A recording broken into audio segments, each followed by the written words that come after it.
camaradas delegados, estimados convidados, membros das delegações internacionais, representantes institucionais e diplomáticos, a todos, saudações do Partido Comunista Português.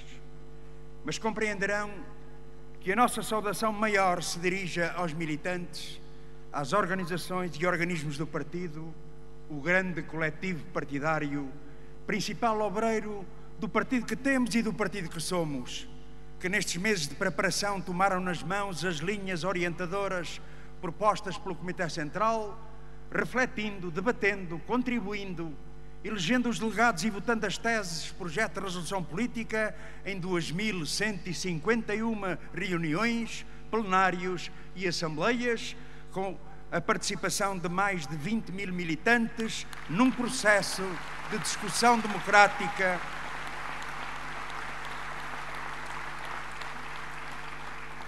cimentando a unidade e a coesão que há de ter expressão neste 20º Congresso.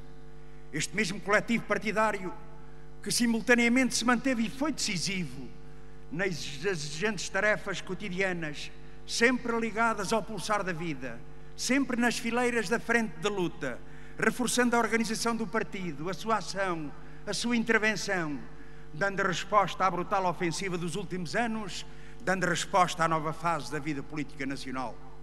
Sim, camaradas delegados, vamos debater com espírito crítico e autocrítico as nossas dificuldades e atrasos, aprofundar a discussão sobre a necessidade permanente de fazer e refazer a intervenção e a organização, mas nada apaga o facto de termos estado à altura das exigências que a realidade em movimento nos colocou e coloca. Num quadro internacional e nacional carregado de incertezas, preparamos o Congresso em andamento, ligados aos trabalhadores e ao povo, estando lá onde se travou o conflito de classes e se desenvolveu a luta, nunca faltando com a nossa solidariedade internacionalista para com os povos, os partidos comunistas, as forças revolucionárias e progressistas que resistem e lutam pela sua emancipação, pela transformação social, pelo direito inalienável dos seus povos à defesa e afirmação da sua soberania. No 29º Congresso, assumimos o compromisso de comemorar o centenário do nascimento de Álvaro Cunhal, a realizar a justa homenagem a essa figura central do século XX, referência incontornável para todos os que abraçam a luta libertadora contra todas as formas de exploração e opressão dos homens e dos povos. Soubemos honrar a sua memória, mas acima de tudo,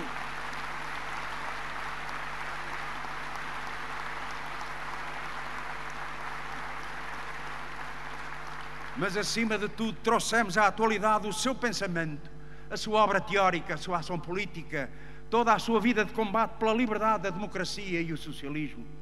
O seu exemplo revolucionário, patriota e internacionalista, no seu partido sempre, o Partido Comunista Português.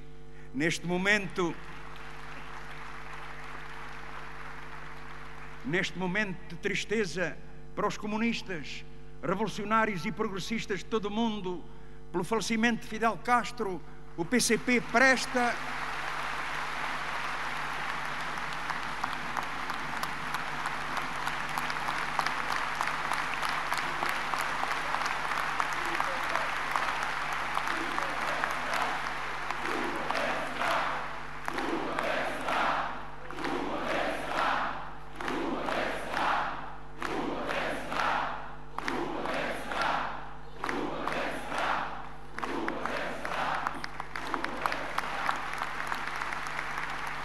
O PCP presta e reafirma a homenagem à sua excepcional figura de patriota e revolucionário comunista, evocando a vida inteiramente consagrada aos ideais da liberdade, da paz e do socialismo.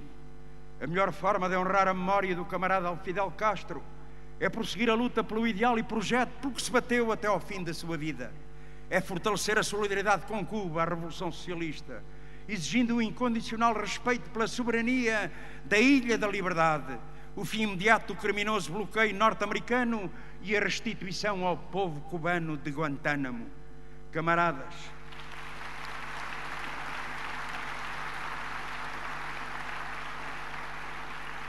realizamos o nosso 20º Congresso numa situação internacional de grande instabilidade e incerteza.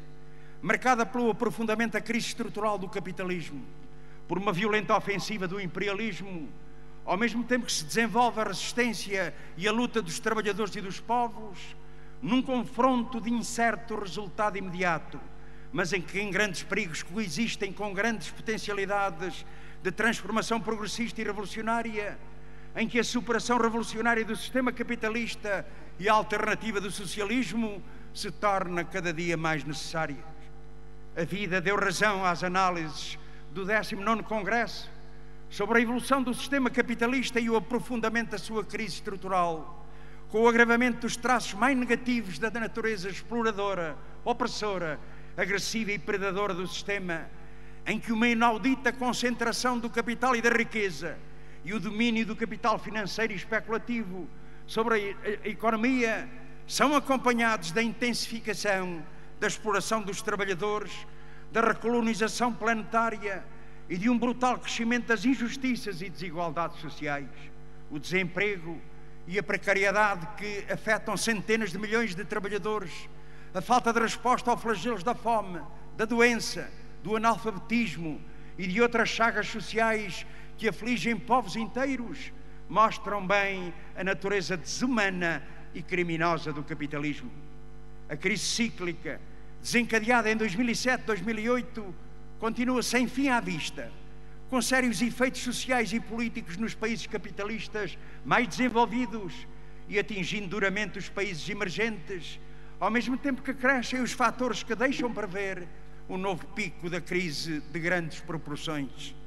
A sua evolução confirma a incapacidade do capitalismo para curar as suas taras e ultrapassar as suas contradições, nomeadamente entre o capital e o trabalho, entre o caráter social da produção e a sua apropriação privada, entre as imensas possibilidades criadas pelo progresso da ciência e da técnica para a solução dos problemas da humanidade.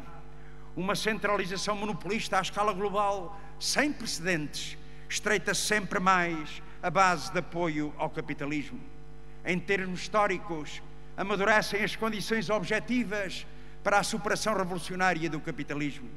Entretanto, o sistema capitalista resiste ao seu declínio e desenvolve uma multifacetada ofensiva visando apropriar-se de mercados, matérias-primas, posições estratégicas, desestabilizar e submeter países que se oponham aos seus desígnios, violam a soberania dos Estados e desencadeiam guerras de agressão que provocam incontáveis sofrimentos e destruições, como no Afeganistão, no Iraque, na Líbia, na Síria, onde neste momento se travam batalhas decisivas para defender a integridade e a soberania do país.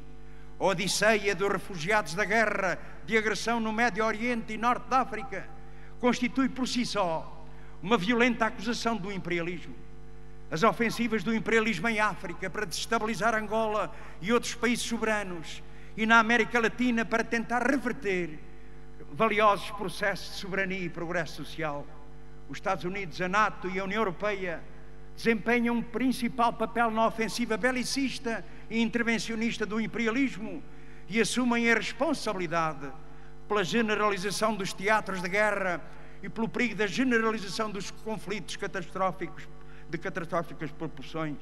A instalação de sistemas de mísseis na fronteira com a Federação Russa e com a China revestem-se de particular gravidade.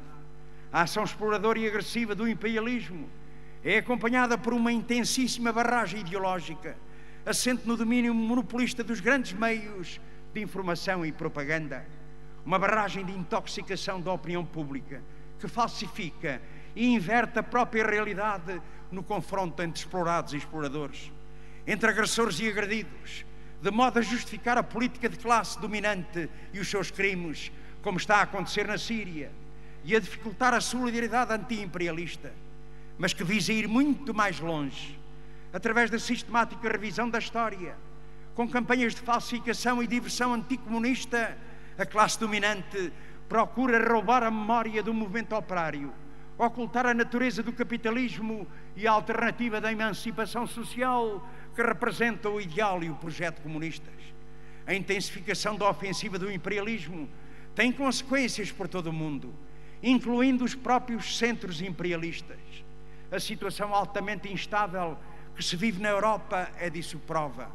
Muitos são aqueles que acenam com os perigos da xenofobia e da extrema-direita e que proferem inflamados discursos sobre o chamado neofascismo de Trump nos Estados Unidos da América. Mas alguns deles são os mesmos que encobrem as causas socioeconómicas e políticas de ascenso da extrema-direita.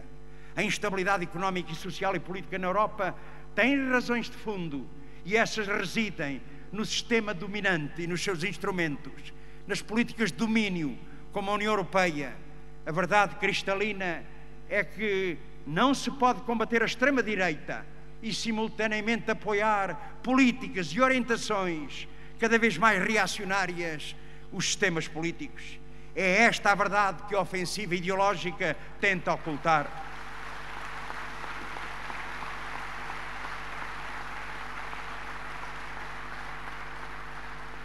Entretanto, a ofensiva ideológica e demais poderosos meios de condicionamento podem atrasar, mas não conseguem impedir o desenvolvimento da luta de classes. Luta que no atual quadro de aprofundamento da crise estrutural do capitalismo se agudiza e em que se verifica uma forte interligação dos vetores de classe e nacional. É isso que se verifica no nosso próprio país, com o papel determinante da organização e da luta da classe operária no quadro da luta social e política de classes e camadas antimonopolistas e a luta em defesa da independência e soberania nacional. Luta que as classes dominantes não só abandonaram para satisfazer os seus interesses egoístas e de classe, como traíram, aliando-se ora à União Europeia, ora noutras instâncias do imperialismo contra o povo português e o seu direito a determinar, sem pressões e ingerências externas, o seu próprio caminho de desenvolvimento. Uma realidade que confirma as análises de Álvaro Cunhal acerca do papel da grande burguesia e do grande capital, ao afirmar que há muito na história tinham deixado de representar os interesses nacionais e que são hoje, na época do imperialismo, as classes trabalhadoras que reagem contra a dominação e a exploração no seu próprio país e visam uma sociedade que responda ao integral e sistematicamente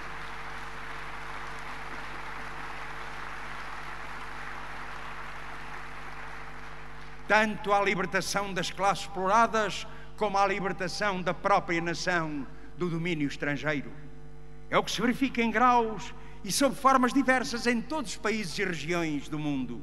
Ao contrário dos que, fazendo o jogo das multinacionais e do grande capital sem pátria, propagandeavam os falsos benefícios da globalização capitalista, o espaço nacional continua a ser um marco fundamental da luta pela transformação da sociedade e a defesa da soberania nacional, uma componente capital da luta anti-imperialista.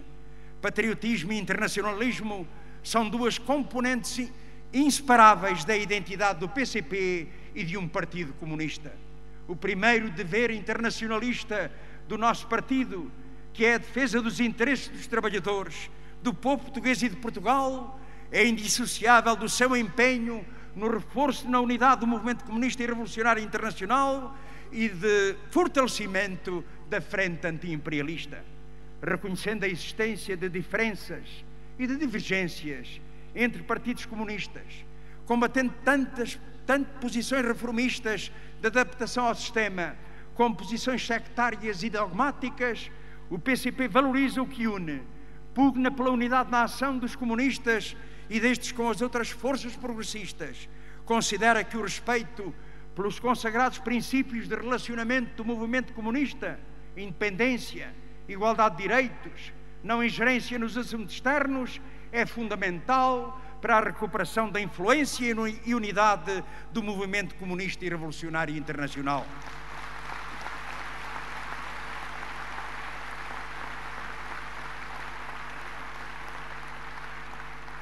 Camaradas, a complexa situação internacional em que se enquadra a nossa luta, pela ruptura com a política de direita e por uma alternativa patriótica de esquerda, não pode fazer esquecer a realidade que o aprofundamento da crise estrutural do capitalismo comprova, de que vivemos na época histórica da passagem do capitalismo ao socialismo, que foi inaugurado pela Revolução de Outubro, cujo centenário o nosso partido irá celebrar no próximo ano, realçando o seu caráter universal valorizando as conquistas e realizações da União Soviética e o seu decisivo papel nos revolucionários avanços do século XX, sublinhando que a derrota de um modelo que se afastou e contrariou o ideal e projetos comunistas não põe em causa o sentido da evolução mundial e a exigência do socialismo.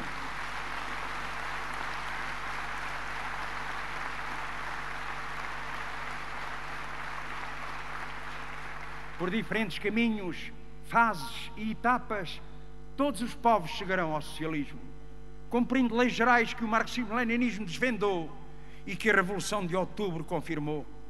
O programa do PCP define a etapa atual da luta revolucionária em Portugal como uma democracia avançada, que na continuidade histórica da Revolução de Abril consolida e desenvolve os seus valores, experiências e realizações e é parte integrante e inseparável da luta pelo socialismo. Camaradas, em Portugal confirmam-se as análises e previsões do PCP sobre a evolução da situação nacional. Como sempre afirmamos, a política direita de recuperação capitalista e latifundista ao serviço do grande capital não só não tinha soluções para o desenvolvimento do país, como a sua aplicação em estreita articulação com o processo de integração capitalista na União Europeia, invariavelmente perseguida pelos sucessivos governos do PSD, PS e CDS, levaria ao continuado agravamento de todos os problemas nacionais, à crise ou ao enfraquecimento da independência nacional. A realidade portuguesa aí está, para o comprovar. Está aí de forma irrefutável, nos elevados endividamentos e déficits externos que o país apresenta, no desequilíbrio das contas públicas e insustentabilidade da dívida pública, nos altos níveis de redução do investimento público e privado, no agravamento dos déficits produtivo, tecnológico, do capital e demográfico, na fragilização do tecido económico, no elevado desemprego, na perda de controle nacional de setores, áreas e empresas estratégicas, com graves consequências na dependência do país, no aumento da exploração, no empobrecimento de várias camadas da população, nas restrições do acesso aos serviços públicos essenciais, nos desequilíbrios territoriais, na degradação ambiental, na concentração pelo grande capital dos meios de domínio ideológico, no empobrecimento cultural, na degradação e subversão do regime democrático fixado na Constituição da República, na corrupção, na crescente subordinação do poder político ao poder económico e da democracia e soberania nacional às decisões e imposições da União Europeia e das grandes potências.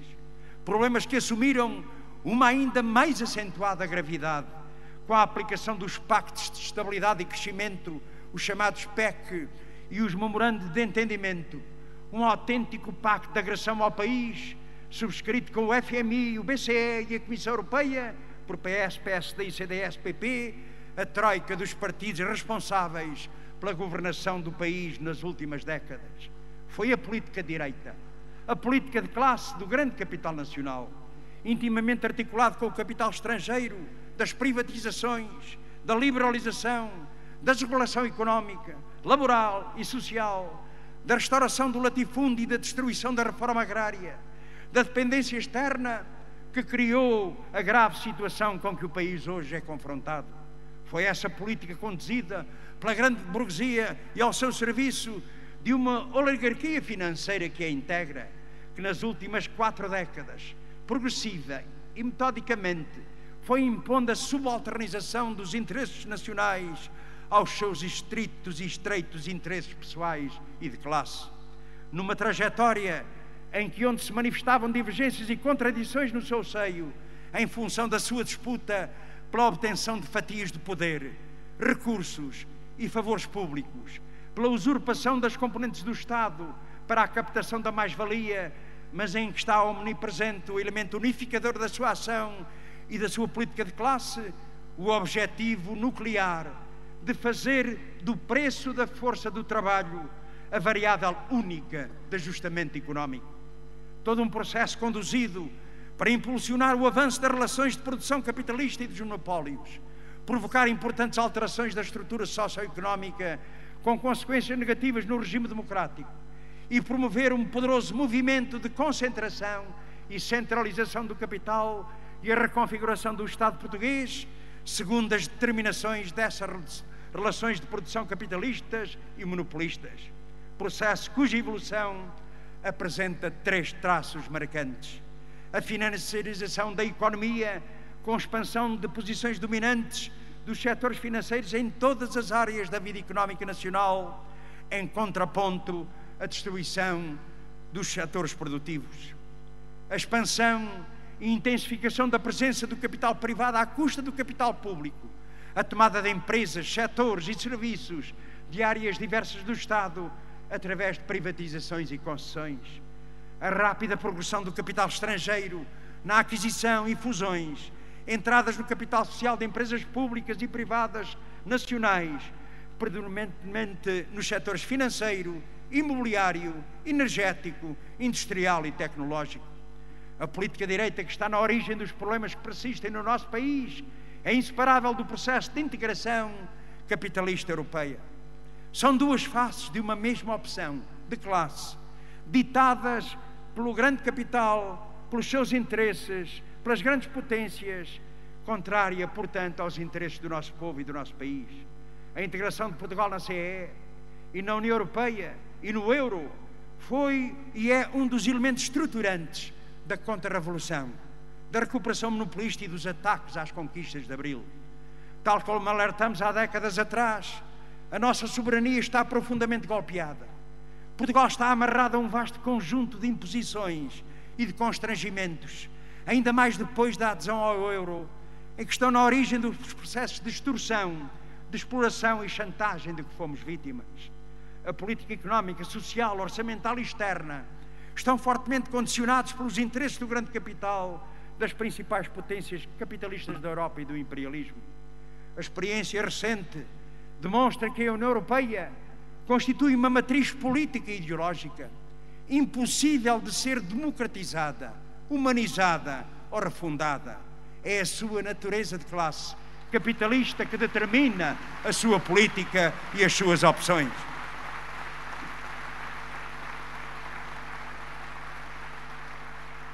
Qualquer política que favoreça os trabalhadores e o povo terá de se confrontar inevitavelmente com os constrangimentos da União Europeia e desde logo do euro.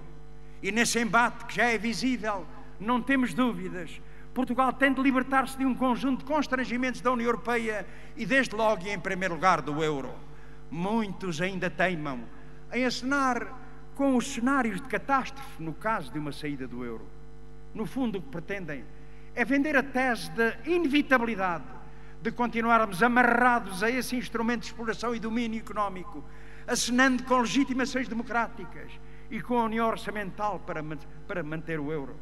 Mas como a situação na Grécia demonstra, é uma perigosa ilusão pensar-se ou proclamar-se que se podem encontrar reais soluções para as questões do desenvolvimento económico e do progresso social, aceitando-se o quadro de imposições da União Europeia e em especial do euro. Isso é uma impossibilidade determinada pela natureza, pelo papel e objetivos da União Europeia. A evolução da situação na União Europeia fala por si. Fala por si o aprofundamento dos seus pilares, neoliberal, federalista e militarista, em contradições que conduziram a uma profunda crise que contém na história do processo de integração capitalistas elementos novos. Hoje, já poucos se atrevem a proferir os discursos da solidariedade, da coesão, da convergência, da democracia. São aqueles que, oriundos do consenso de Bruxelas entre a direita e a social-democracia, alertam agora para os perigos e para os problemas da Europa. Nada que não fosse visível há anos e por nós identificado. Sabíamos e sabemos que o aprofundamento do processo de integração capitalista irá implicar mais desigualdades e mais assimetrias.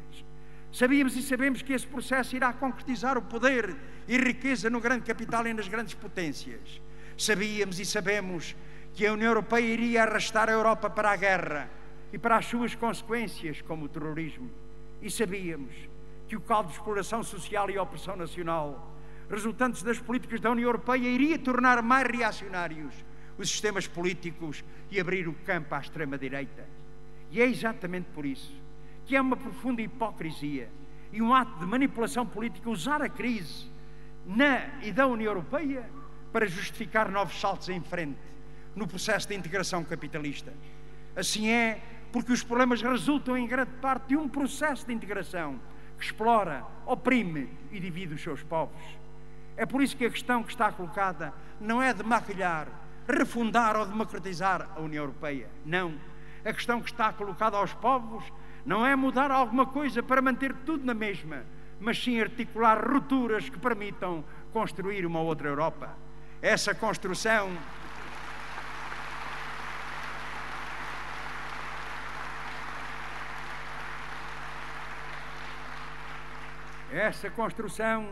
faz partindo de um pressuposto central.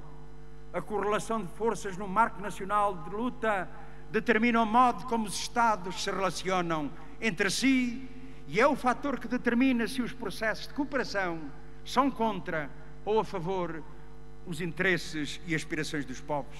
A outra Europa que queremos tem uma marca de classe, visa o progresso e a convergência social e não a divergência económica e a imposição da exploração. Visa a paz e não a afirmação imperialista e militarista de uma Europa cada vez mais fechada ao mundo, rodeada de muros e de cadáveres. Visa a cooperação para o desenvolvimento e não o domínio do mais forte sobre os mais fracos e a destruição dos tecidos produtivos. Assenta na democracia e na soberania e não num centro de poder opaco e arrogante, com as suas chantagens, imposições e sanções. A luta por uma outra Europa dos trabalhadores e dos povos integra o nosso projeto da democracia avançada e está presente na política patriótica de esquerda. Essa outra Europa será a obra dos trabalhadores e dos povos e não das imposições do grande capital e das grandes potências. Respeitará a soberania e a democracia e não será um instrumento para a sua liquidação. A outra Europa dos trabalhadores e dos povos nascerá da sua luta e da vontade livre e soberana dos povos. Conseguirá derrotar o racismo, a xenofobia, as teorias reacionárias e afirmará a amizade entre os povos. Essa Europa será tanto mais viva e mais justa quanto maior for a afirmação do direito ao desenvolvimento soberano, ao progresso social. Será tanto mais unida quanto mais igual entre si forem os Estados soberanos.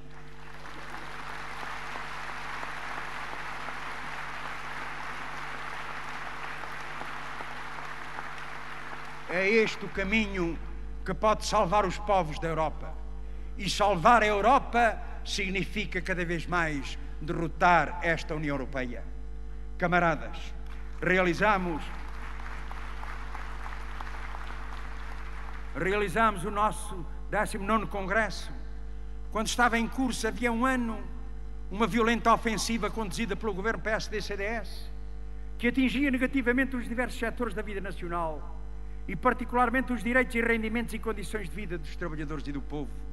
Uma ofensiva que prosseguiu e se ampliou nos anos seguintes.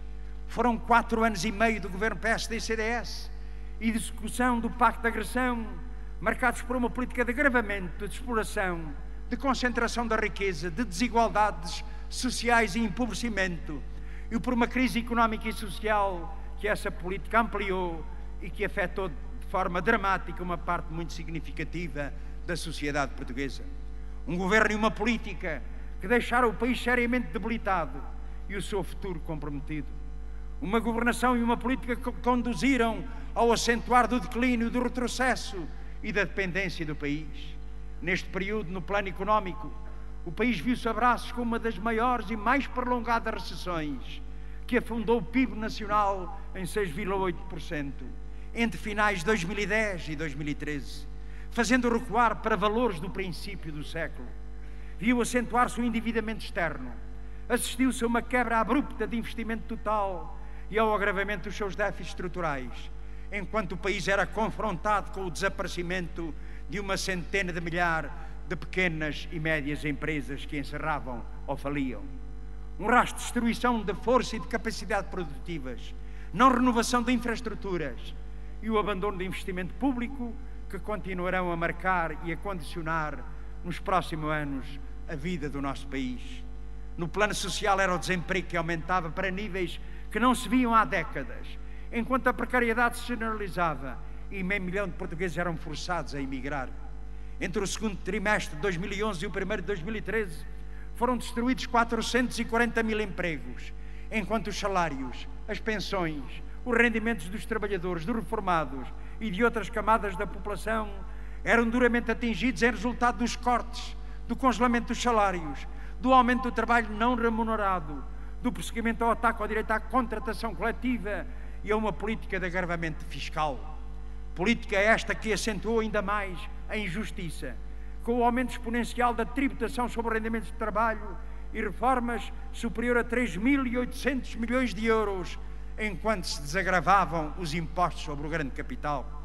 O país vivia uma inquietante situação social, marcado por um alarmante alastramento da situação de pobreza, pela intensificação da exploração dos trabalhadores, patente na desvalorização geral dos salários de 16,5%, que na administração pública foi superior a 30%, e no aumento do horário de trabalho. Ao mesmo tempo que se avolumavam as desigualdades e injustiças, polarizava-se a riqueza em meia dúzia de grupos económicos. Oferecem-se pacotes milionários de apoio à banca, transferem-se para os bolsos dos que especulam com a dívida portuguesa os rendimentos dos trabalhadores e do povo. Riqueza do grande capital que cresceu com o agravamento da exploração direta do trabalho, mas também à sombra das negociatas, das PPPs, das swaps, das fugas ao fisco, da evasão fiscal para o estrangeiro, dos benefícios fiscais de uma política fiscal à sua medida. Entretanto, a parte do rendimento do trabalho na distribuição do rendimento nacional reduziu-se e representa apenas 34,4%, enquanto a parte do capital e outros rendimentos atingia 65,6%. Neste quadro e meio de governo do PSD-CDS, agravou-se o domínio do capital monopolista sobre a vida nacional, com a entrega de empresas públicas estratégicas, TAP, CTTs, EGF, EDP, REN, Galp, ANA, Caixa de Seguros, NBC, entre outras. Os direitos sociais, constitucionalmente consagrados e essenciais à vida e bem-estar das populações, nos domínios da saúde, da educação, da segurança social, foram comprometidos, designadamente com brutais cortes no financiamento de serviços públicos, com encerramento de serviços e medidas de restrição no seu acesso, com ataque promovido às condições de trabalho e aos direitos dos trabalhadores destes setores. Na saúde, centenas de milhares de utentes viram-se excluídos de acesso aos cuidados de saúde. Foram aumentadas as taxas moderadoras e eliminado o direito ao transporte a doentes não urgentes. Na educação, o ataque à escola pública conheceu novos passos, nomeadamente com o encerramento de centenas de escolas, a implementação do ensino dual e vocacional, o despedimento de mais de 25 mil professores e a discriminação e segregação de milhares de alunos com necessidades educativas especiais. Na segurança social, além do corte no valor das pensões, agravaram-se as condições de acesso à reforma, intensificaram-se os cortes em todas as prestações sociais, mesmo na doença e mesmo no desemprego. Uma brutal ofensiva e uma política sistemática de confronto com a Constituição da República, que se traduziu num crescente e preocupante degradação do regime democrático e que atingiu gravemente direitos fundamentais dos trabalhadores, dos portugueses, bem como o poder local democrático, com o ataque que promoveu à sua autonomia administrativa e financeira, com a liquidação de 1.200 freguesias, mas também na justiça, com crescentes dificuldades criadas no seu exercício, nomeadamente com o encerramento de dezenas de tribunais. Foi contra esta política brutal de exploração e empobrecimento e seus executantes que se levantou uma ampla e forte ação de resistência e luta dos trabalhadores, do povo português, que determinou o isolamento político e social do governo e que o voto popular haveria de confirmar nas eleições legislativas de 4 de outubro no ano passado, infligindo uma pesada derrota à coligação PSD-CDS, colocada em minoria, com uma votação que se traduziu na sua mais baixa votação de sempre, expressando uma clara exigência de mudança. Uma exigência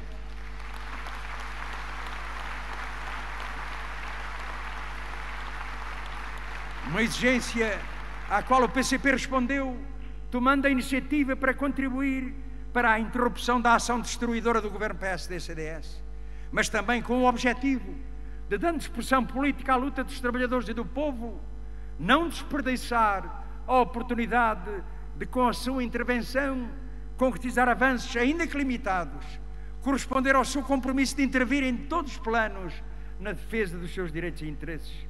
Dessa iniciativa resultou a solução política que permitiu o afastamento da coligação PSD-CDS no governo. Uma solução para travar o passo a uma prolongada e grave ofensiva que estava de forma sistemática a afundar o país e as condições de vida da maioria da população portuguesa e dar passos para resolver problemas prementes dos trabalhadores e do povo. Não era e não é a solução para responder ao indispensável objetivo da ruptura com a política direita e a concretização de uma política patriótica de esquerda, pela concretização da qual continuamos a bater-nos. Tinha como expressão política o grau de compromisso correspondente ao nível da convergência alcançada entre PCP e PS, limitado por óbvias e afirmadas diferenças programáticas e de percurso, inscrito na sua posição conjunta. Assim, a nova fase da vida política nacional não traduz um governo de esquerda, nem uma situação em que o PCP seja força de suporte ao governo por via de um qualquer acordo de incidência parlamentar que não existe, mas sim uma solução que permitiu a formação e entrada em funções de um governo minoritário do PS, com o seu próprio programa, onde está presente um compromisso de reverter direitos e rendimentos esbulhados aos trabalhadores e ao povo e inverter o rumo de desastre que tinha vindo a ser imposto. Um quadro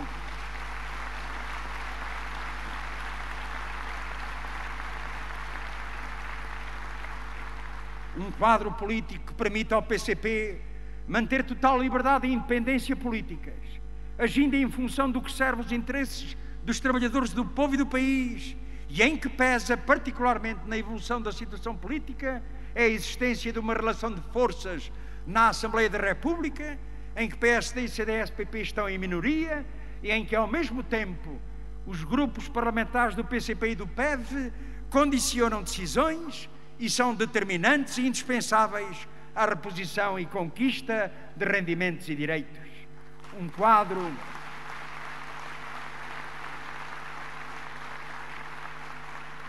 Um quadro político, uma nova fase cuja durabilidade depende diretamente da adoção de uma política que assegure o rumo de declínio, que inverta o rumo de declínio e retrocesso imposto pelo governo anterior e corresponda aos interesses e aspirações dos trabalhadores e do povo.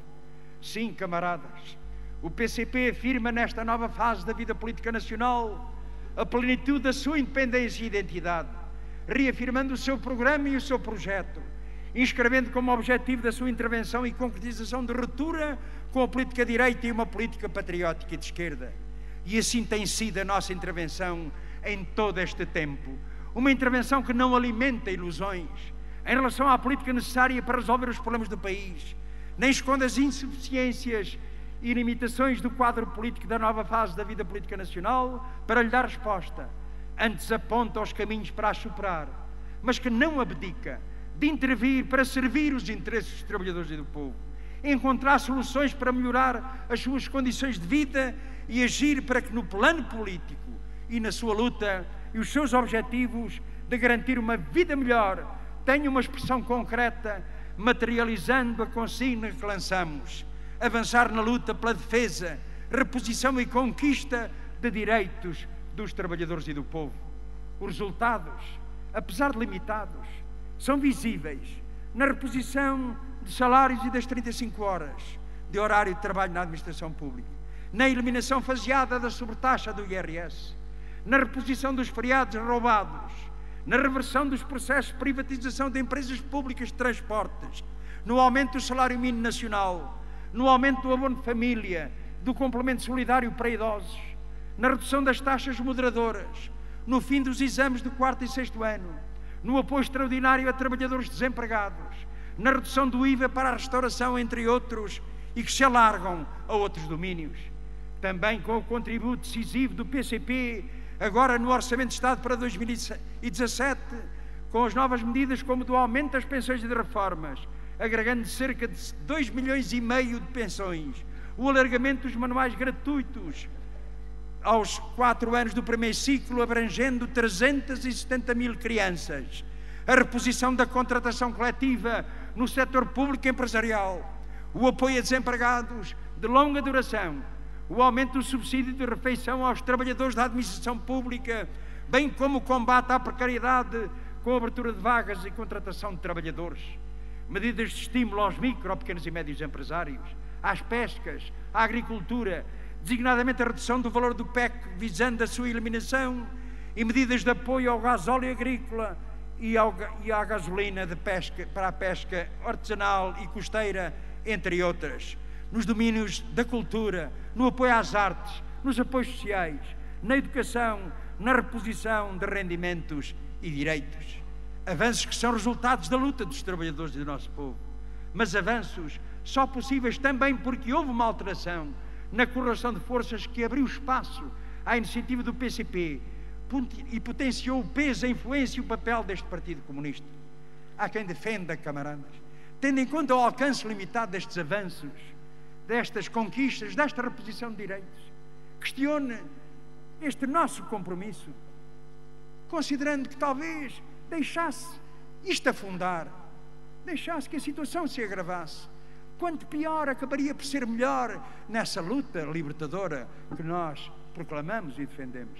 Para o Partido Comunista Português, quando se trata dos interesses e direitos dos trabalhadores e do povo, quanto melhor, melhor, em condições melhores, ficamos para continuar a nossa luta.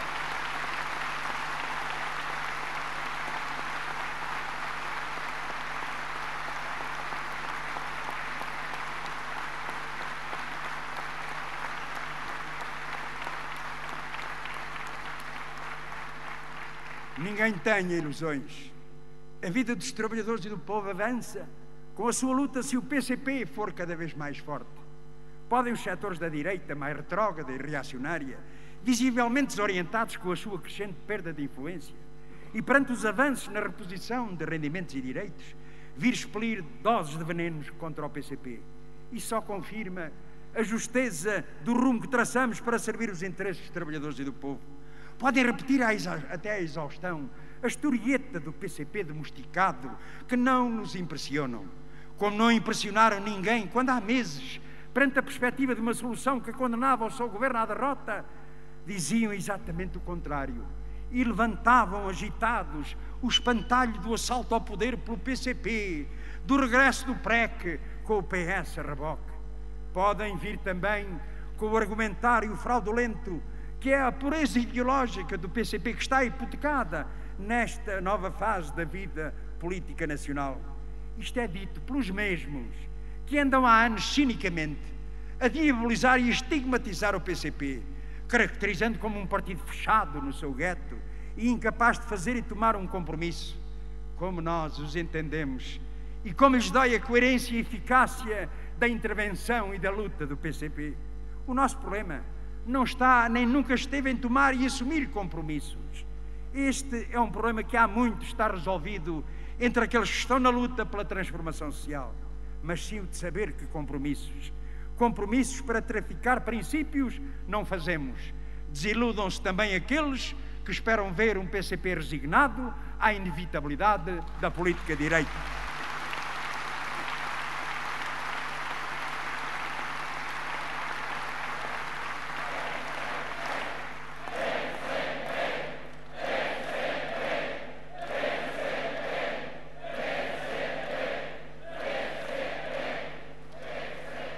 Ninguém como nós tem a consciência do quadro contraditório da possibilidade e limitações que a nova fase da vida política nacional apresenta.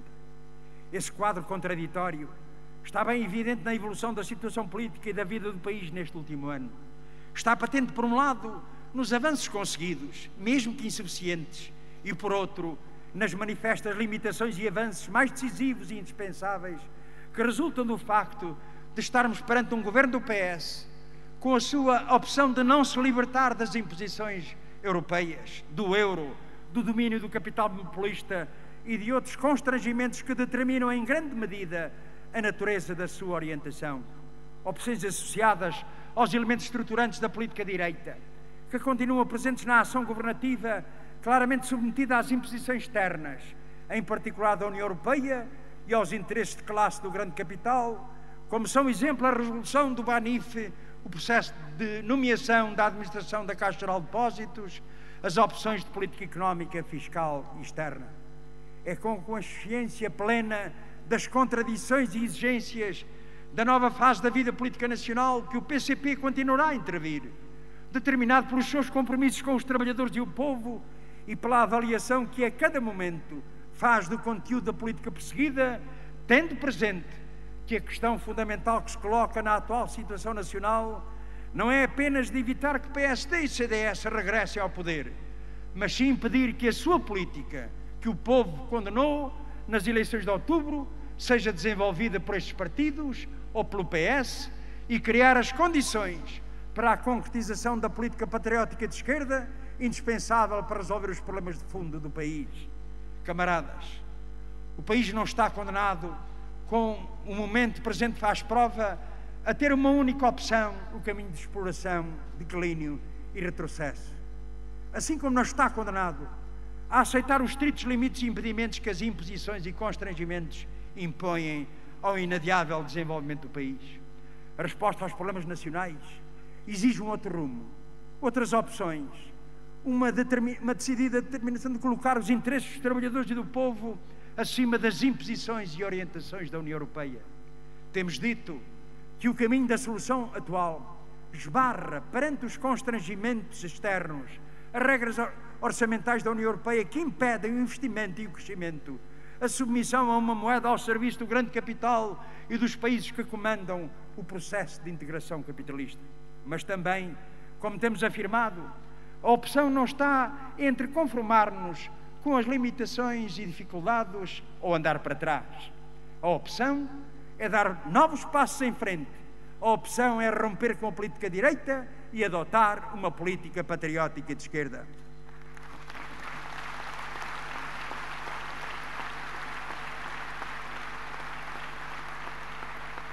A opção é assegurar um outro patamar na resposta aos problemas, o que exige enfrentar as imposições da União Europeia, romper com os interesses do capital monopolista, afirmar a soberania e independência nacionais. A opção está a enfrentar o problema da dívida, preparar o país para se libertar do euro, rejeitar as imposições do Tratado Orçamental e de outros instrumentos, assegurar o controle público sobre a banca e o setor financeiro. É este o caminho alternativo que é preciso inscrever como objetivo da ação e luta. Um caminho possível, tanto mais possível quanto maior for a força e a influência do PCP. São cada vez mais os portugueses que valorizam o papel e a intervenção do PCP na nova fase da vida política nacional, que reconhecem e aspiram a ver outro nível de resposta aos seus problemas, que ganham consciência que esse objetivo, de ir mais longe, é inseparável de dar força, mais força ao PCP, de assegurar que o partido pese mais e decididamente nas decisões. Hoje mais portugueses identificam o PCP no seu papel e intervenção, os sinais positivos e diferentes que se têm traduzido em defesa, reposição e conquista de direitos, e que ganham consciência que, sendo um PCP mais forte, mais ampla será a resposta às suas aspirações e direitos, mais próxima estará a política patriótica de esquerda indispensável ao país.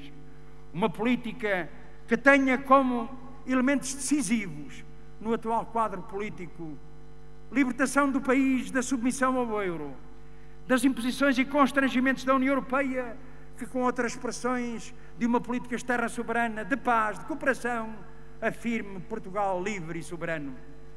Segundo, renegociação da dívida pública, nos seus prazos, nos seus juros, nos seus montantes, que garanta um serviço de dívida compatível com as necessidades do investimento público, do desenvolvimento e da criação do emprego. Terceiro, valorização do trabalho e dos trabalhadores, assente no aumento dos salários, no pleno emprego, na defesa do trabalho com direitos, no combate ao desemprego e à precariedade, em maiores reformas e pensões. Quarto, defesa e promoção da produção nacional e dos setores produtivos, com o desenvolvimento de uma política em defesa da indústria transformadora e extrativa, da agricultura e das pescas, que coloca os recursos nacionais ao serviço do povo e do país e reduz os seus déficits estruturais.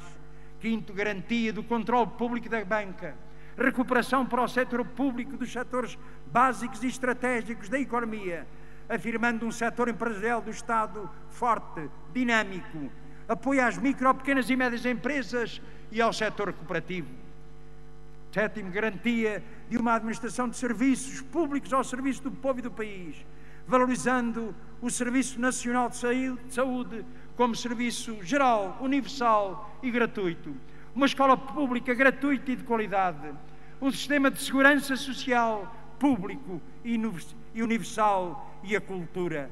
Defesa de uma política de justiça fiscal que alivie a carga fiscal sobre rendimentos do trabalho e do povo e rompa com o escandaloso favorecimento do grande capital. Defesa do regime democrático, cumprimento da Constituição da República, aprofundamento dos direitos, liberdades e garantias, combate à corrupção e concretização de uma justiça independente e acessível a todos. Hoje estará mais claro aos olhos dos trabalhadores e do povo que não é só necessário, como possível, criar as condições para afirmar a alternativa. Com a sua luta, a sua intervenção, com a contribuição mais decisiva do PCP, com a ampliação da unidade e da convergência de todos os democratas e patriotas que querem um Portugal desenvolvido e soberano. Camaradas, desde o 19º Congresso, foram duros os combates travados para fazer frente à ofensiva social que, em rigor, vinda de anteriores governos do PSD e do CDS e do PS, não podendo ser datada a partir da entrada em funções do governo PSD, CDS, PP, atingiu maior dimensão e gravidade nesse período, em que os direitos e rendimentos dos trabalhadores e outras camadas e classes antimonopolistas estiveram sujeitos a ferro e fogo. Exercitando e concretizando o pacto de agressão, o governo PSD-CDS, desencadeando simultaneamente uma vasta ofensiva ideológica das inevitabilidades, da desvalorização da luta, partiu ao assalto, numa autêntica declaração de guerra a tudo o que eram direitos individuais e coletivos, visando a enfraquecer a organização dos trabalhadores e a luta organizada, aumentando a exploração e o empobrecimento. Na poderosa e muito corajosa afirmação de resposta da classe operária e dos trabalhadores de diversos setores, os sindicatos da CGTP Intersindical Nacional tiveram um papel central e determinante.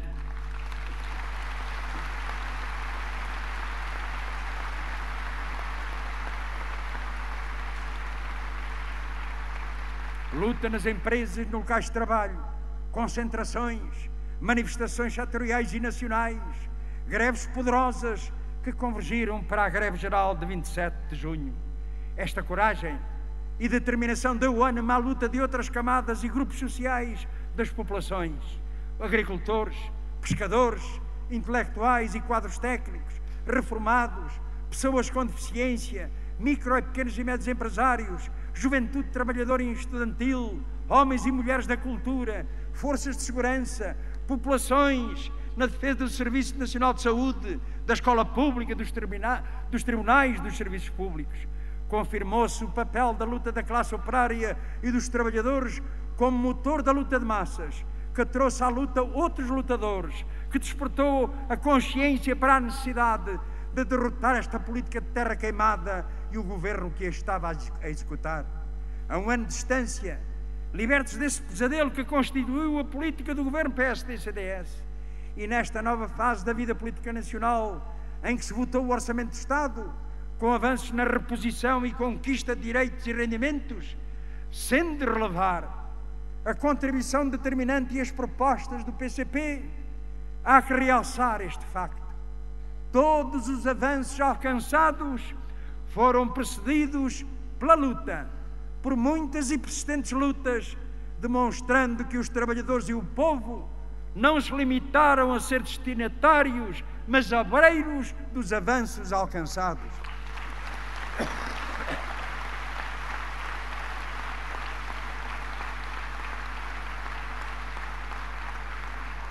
E não esquecemos que foi o seu papel, o PCP, o seu papel determinante, que concretizou uma das aspirações, um objetivo da luta de massas, que era ver o governo PSD-CDS pelas costas, derrotando com a sua própria luta.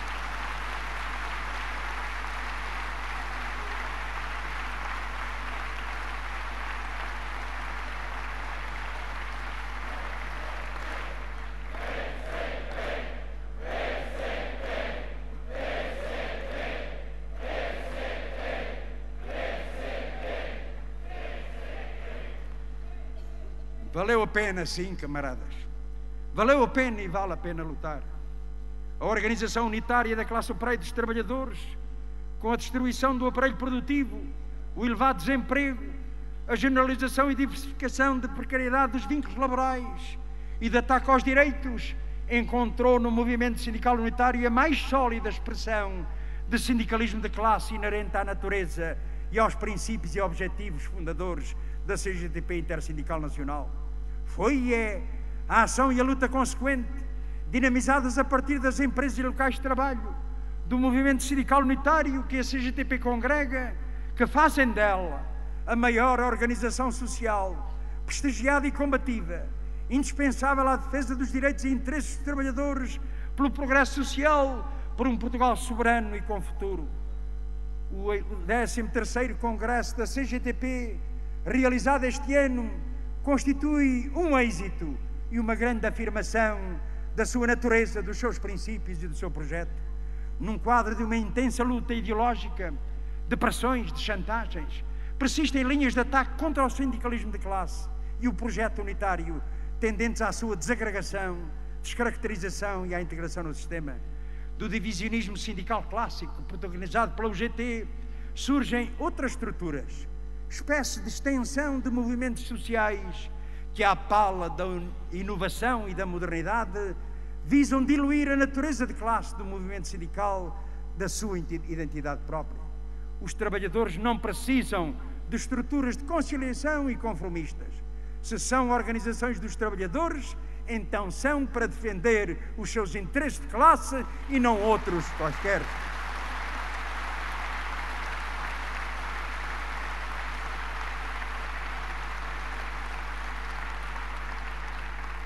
A participação e influência dos militantes comunistas no movimento sindical unitário a todos os níveis, eleitos pelos seus companheiros de trabalho e portadores da sua confiança, são inseparáveis da natureza de classe, da garantia do caráter unitário da organização, da sua independência, da sua autonomia e democraticidade, no respeito pelas decisões dos órgãos próprios e em convergência com outros dirigentes ativistas sindicais, com ou sem filiação partidária. A nível de empresas e setores, o movimento das comissões de trabalhadores, apesar de condicionado por duas vias, uma a repressão e condicionamento sobre os seus membros, outra a do aliciamento para as transformar em comissões de empresa e contrapô-las à organização sindical, continuam a ter um importante papel em muitas empresas no reforço da unidade dos trabalhadores, na cooperação com o movimento sindical. As coordenadoras regionais e setoriais e sub-CTs continuam em geral a constituir uma importante expressão da organização unitária dos trabalhadores. Ao lado do movimento operário, outros grandes movimentos sociais de massas integram uma vasta frente antimonopolista e representam cada um por si, globalmente, uma força de grande influência e em desenvolvimento. O movimento dos pequenos e médios agricultores, em que a Confederação Nacional da Agricultura, a CNA, e as suas associadas regionais são expressão organizada perante a grave situação que se defronta à agricultura familiar, e a maioria dos agricultores e empresários agrícolas tem travado grandes lutas, convergindo com outras associações, tem propostas para responder aos problemas da agricultura nacional. O movimento integrado, as estruturas sindicais dos assalariados, dos pescadores, as organizações de produtores continuam a ter um papel insubstituível na defesa das pescas nacionais, em que releva o importante papel da Federação do Sindicato das Pescas. Os micro, pequenos e médios empresários mantiveram níveis de organização e intervenção, realizando um importante conjunto de ações em que a Confederação das Micro, Pequenas e Médias Empresas, com os seus núcleos e associações filiadas, se afirmara, convergindo muitas vezes com outras associações, como é o exemplo a convergência na luta do setor da restauração pela redução do IVA.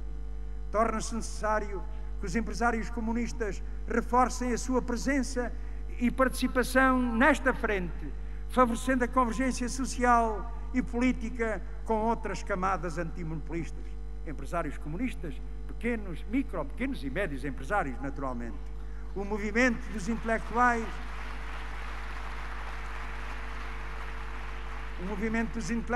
e quadros técnicos deu um valioso contributo, fazendo frente à ofensiva que conduziu à crescente proletarização destes setores, organizando e mobilizando os respectivos trabalhadores.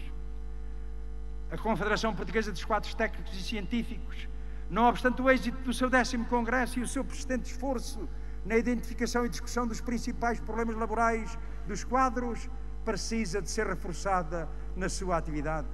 Neste período, a Associação de Bolseiros de Investigação Científica assumiu um destacado papel na mobilização desta camada, assistindo-se à evolução positiva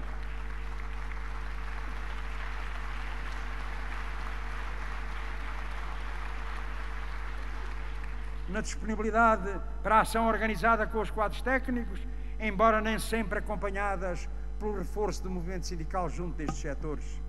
O movimento manifesta em defesa da cultura, com a ação própria, integrando a luta mais geral dos trabalhadores e do povo.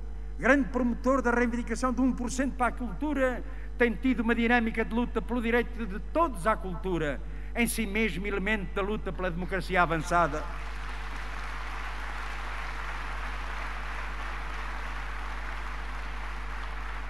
O movimento juvenil, na sua diversidade, é marcada pela situação social e económica da juventude. Como um dos traços, refere-se a pressão para a não constituição de associações de estudantes, em particular no ensino secundário, ou uma forte partidarização das existentes, como acontece no ensino superior. Sendo uma realidade, o movimento juvenil caracteriza-se por uma diferenciada e dinâmica capacidade realizadora. As nossas teses valorizam o movimento juvenil, o seu papel e intervenção próprios, inseparável de uma perspectiva emancipadora da juventude que garanta os seus direitos, afirma o seu papel na transformação da sociedade. Desta tribuna, apelamos à juventude para que não fique à espera da herança dos direitos conquistados por outras gerações, sejam não os herdeiros, mas os obreiros da conquista dos seus direitos.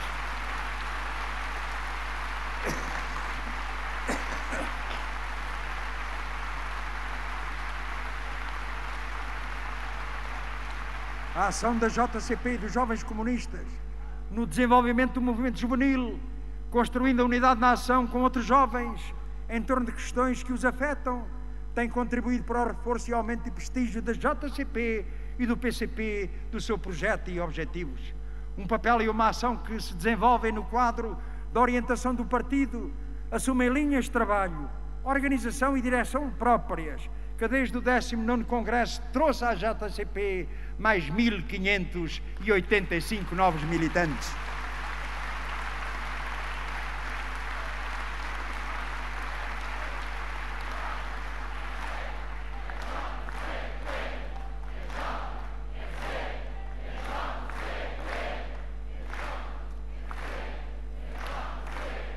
O movimento das mulheres desenvolveu uma importante ação mobilizadora no quadro marcado pelo profundo agravamento das condições de vida das mulheres, da desvalorização das suas organizações específicas e exercitando uma campanha ideológica assente na ocultação das suas verdadeiras causas e no fomento do falso antagonismo entre mulheres e homens na sociedade.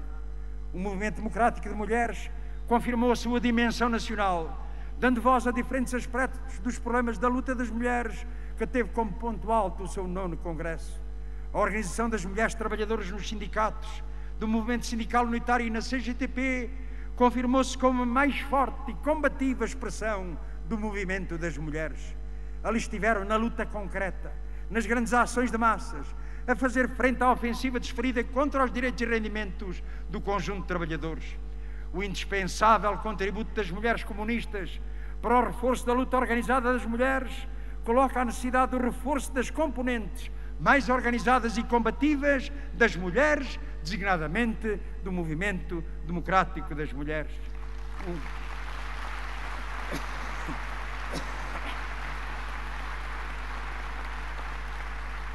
O movimento Reformados deu passos adiante na sua intervenção e na sua organização. O MURPI, Movimento Unitário dos Reformados Pensionistas e Idosos, deu expressão à indignação e revolta dos reformados e pensionistas, fustigados pelos cortes e congelamento das pensões e reformas, cortes nos apoios sociais, a degradação do encarecimento dos serviços de saúde, lutaram na rua ao lado dos trabalhadores no ativo. Potencialidades deste movimento estão sendo confirmadas com a criação de novas associações em diversos distritos. Os reformados comunistas devem dar a sua contribuição para o reforço destas organizações e associações. A ação das associações em defesa das pessoas com deficiência deu um importante contributo para garantir um conjunto de direitos nos domínios da educação, da saúde, das acessibilidades e outros. Revela-se e releva a Confederação Nacional dos Organismos de Deficientes, que conta com 35 organizações filiadas, a Associação Portuguesa de Deficientes, dos deficientes dos sinistrados do trabalho e muitas organizações com problemas e direitos específicos.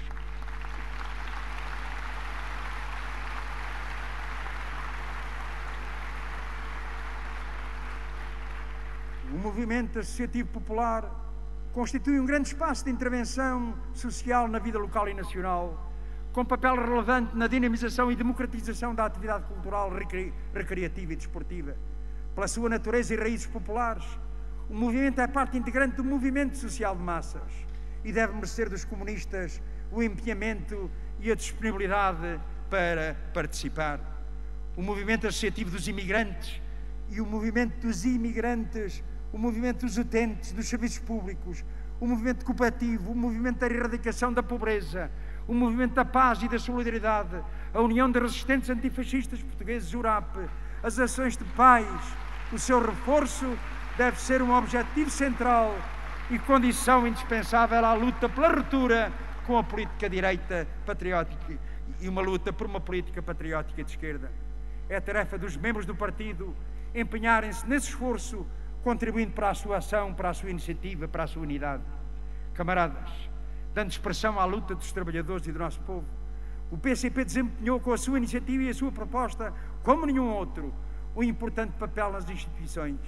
Uma intensa ação e intervenção na Assembleia da República, no Parlamento Europeu, nas legislativas regionais dos Açores e da Madeira, nas autarquias locais, onde deu expressão aos problemas e aspirações do povo, apresentou propostas para enfrentar problemas locais e nacionais. Uma intensa atividade que criou condições para a derrota do PSD-CDS-PP. Se a luta de massas é a expressão central e determinante da resistência e da luta do povo português em defesa dos seus direitos e por uma alternativa política patriótica de esquerda, a luta eleitoral e a luta institucional assumem também particular relevo nessa luta.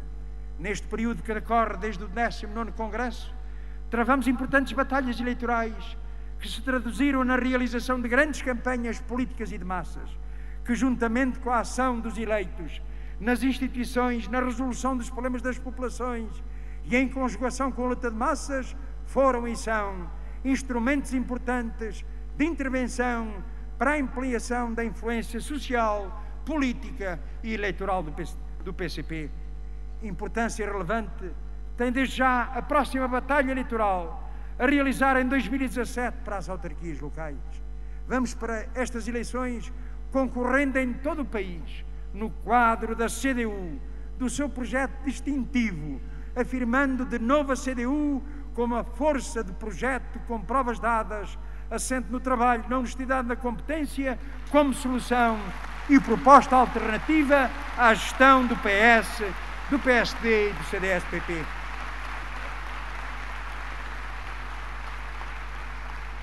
Outras batalhas seguirão para o Parlamento Europeu e a Assembleia da República.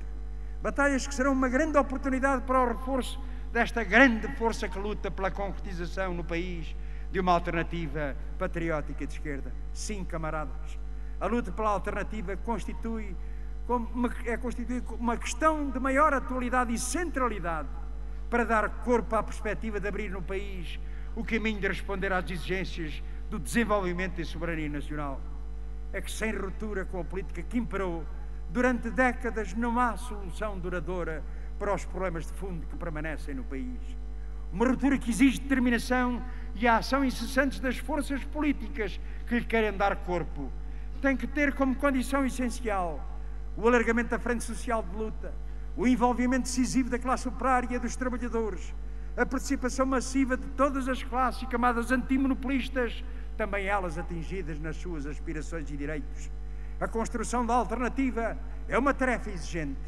Ela será a expressão e surgirá da confluência da ação, da intervenção e da luta convergente das organizações e movimentos de massas, dos trabalhadores e das camadas antimonopolistas, dos setores e personalidades democráticos, patriotas, mas que tem no alargamento e influência do PCP um fator incontornável na criação de condições da sua concretização. É na realização desse objetivo que o PCP está empenhado, em que emprega profundamente as suas energias. Sabemos, camaradas, que não será fácil, mas temos a profunda convicção que sim, é possível com este Partido Comunista Português.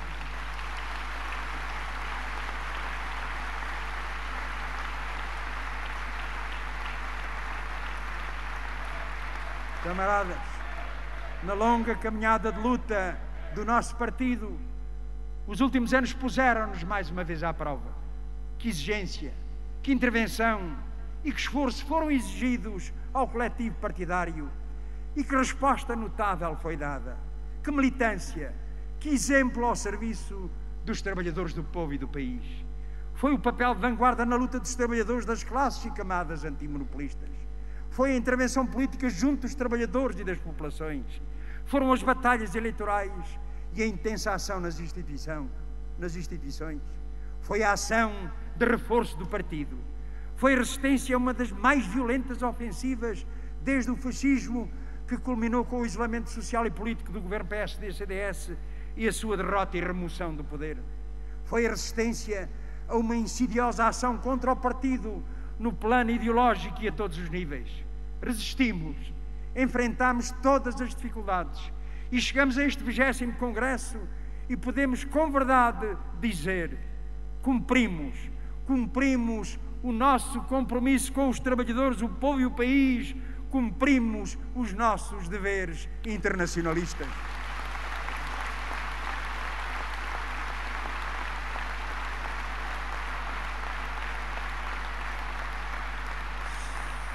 Somos o Partido Comunista Português com a sua identidade, a identidade comunista de sempre, a identidade comunista que o mundo hoje comprova e exige para que o partido cumpra a sua missão histórica. A identidade do partido cujas características essenciais o nosso Congresso confirma. Sim, somos o partido da classe operária, de todos os trabalhadores, que defende os interesses das classes e camadas antimonopolistas, independente da influência, dos interesses, da ideologia e da política das forças do capital, com uma estreita ligação à classe operária, aos trabalhadores e ao povo em geral. Sim, somos um partido que tem por objetivos supremos a construção do socialismo e do comunismo, de uma sociedade liberta da exploração e das opressões capitalistas. Sim, somos o partido que tem como base teórica o marxismo-leninismo, concepção materialista e dialética do mundo, instrumento de análise, guia para a ação e ideologia crítica e transformadora. Sim, somos o partido que tem princípios de funcionamento decorrentes do desenvolvimento criativo do centralismo democrático, assentes numa profunda democracia interna, numa única orientação geral e numa única direção central. Sim, somos um partido patriótico e internacionalista. Esta é a nossa identidade. Somos um partido que luta todos os dias, que em todas as frentes, pela defesa dos direitos e melhoria das condições de vida dos trabalhadores e do povo. Tudo o que lhes diz respeito merece a nossa atenção e a nossa intervenção. Mas a resposta a essas necessidades exige uma perspectiva mais larga e mais profunda. Como dizemos na proposta de resolução política, a intervenção diária do PCP, por questões concretas e imediatas, integra os objetivos de cada fase e etapa, bem como os objetivos supremos do partido. A luta pela ruptura com a política direita e pela política patriótica de esquerda é inseparável. Integra-se na luta pela concretização do programa do partido, uma democracia avançada, os valores de Abril no futuro de Portugal. A luta com objetivos imediatos e a luta por uma democracia avançada são parte constitutiva da luta pelo socialismo e o comunismo. O nosso partido, pela sua identidade, pelo seu projeto libertador e emancipador, é alvo de ataque do capital, que o procura enfraquecer e liquidar. Em diferentes períodos da vida nacional, em todas as situações, assim tem sido. Não conseguem, não conseguirão. O desequilíbrio de forças é grande, mas contamos com a nossa ligação e enraizamento aos trabalhadores e ao povo. Contamos com a nossa organização, a força de militância, os nossos meios próprios. e assentamos em princípios de funcionamento do nosso partido que fazem a diferença e que estão presentes neste processo superior de preparação e realização do Congresso. Princípios que são a base da nossa força, que são concepção e prática que definimos, que aplicamos e defendemos. O partido conta com 54.280 membros. Salienta-se nestes anos o trabalho de reforço do partido no âmbito da concretização da resolução do Comitê Central, mais organização, mais intervenção, maior influência, um PCP mais forte. A ação nacional de contactos com os membros do partido para a elevação da militância, a atualização de dados e entregas de cartão de membros do partido, a campanha nacional para adquirir a Quinta do Cabo e alargar o terreno da festa do Avante, que culminou em abril como um grande êxito que seguiu ao êxito da festa.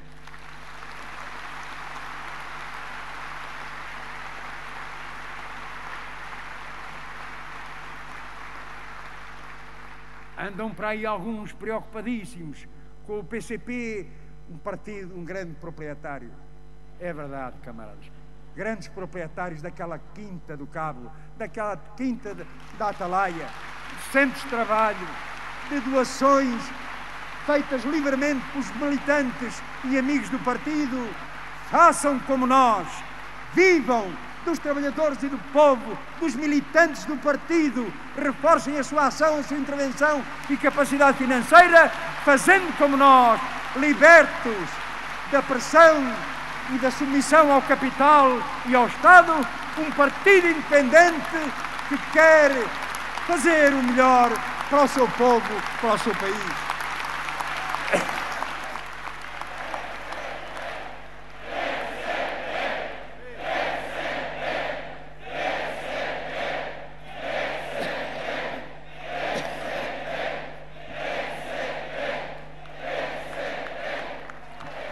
Ainda a adesão ao partido nos últimos 4 anos de 5.300 militantes, dos quais 2.127 no âmbito do campanha de recrutamento, os valores de abril no Futuro de Portugal, salientando-se o facto de 70% destes terem menos de 50 anos quando aderiram ao partido.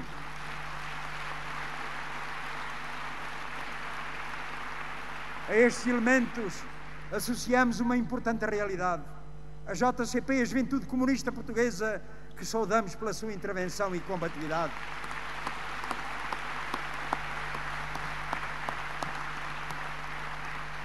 Camaradas, temos um grande partido, mas precisamos que ele seja mais forte. Tendo em conta as situações e exigências que colocam, o 20º Congresso aponta orientações prioritárias para o reforço do partido. No plano do trabalho de direção, fortalecendo meios e capacidades e melhorando o seu aproveitamento, afirmando e reforçando o trabalho coletivo, a responsabilidade individual, a iniciativa, a coordenação e a disciplina. No plano dos quadros, assegurando mais camaradas com responsabilidades permanentes. No plano da organização, promovendo uma grande ação de recrutamento e integração dos novos militantes, sem destacar a importância central da criação e dinamização das salas de empresa e locais de trabalho, não deixando de cuidar da estruturação das organizações locais, tendo em consideração a realidade dos efetivos da organização, a iniciativa política, o trabalho com as novas gerações, com reformados e pensionistas. No plano da propaganda e da imprensa, organizando o trabalho de propaganda, sistematizando e alargando o aproveitamento dos meios eletrónicos e levando a difusão e leitura do Avante. No plano dos fundos, assegurando a independência financeira, tendo como elemento essencial a elevação da importância das cotizações. As prioridades de reforço do partido são colocadas para responder às exigências imediatas e como elas são grandes. Mas as prioridades de reforço do partido, com as medidas urgentes e profundas que comportam, têm em vista as exigências futuras. Somos um partido que está preparado e se prepara para cumprir os objetivos, sejam quais forem as condições em que tenha de atuar. Esta afirmação que nos acompanha tem hoje um particular significado. Num tempo de incertezas, mas também de esperança, saibamos estar à altura de corresponder às exigências que nos são colocadas, partindo do presente a pensar no futuro. Viva o 20º Congresso! Viva o Partido Comunista Português!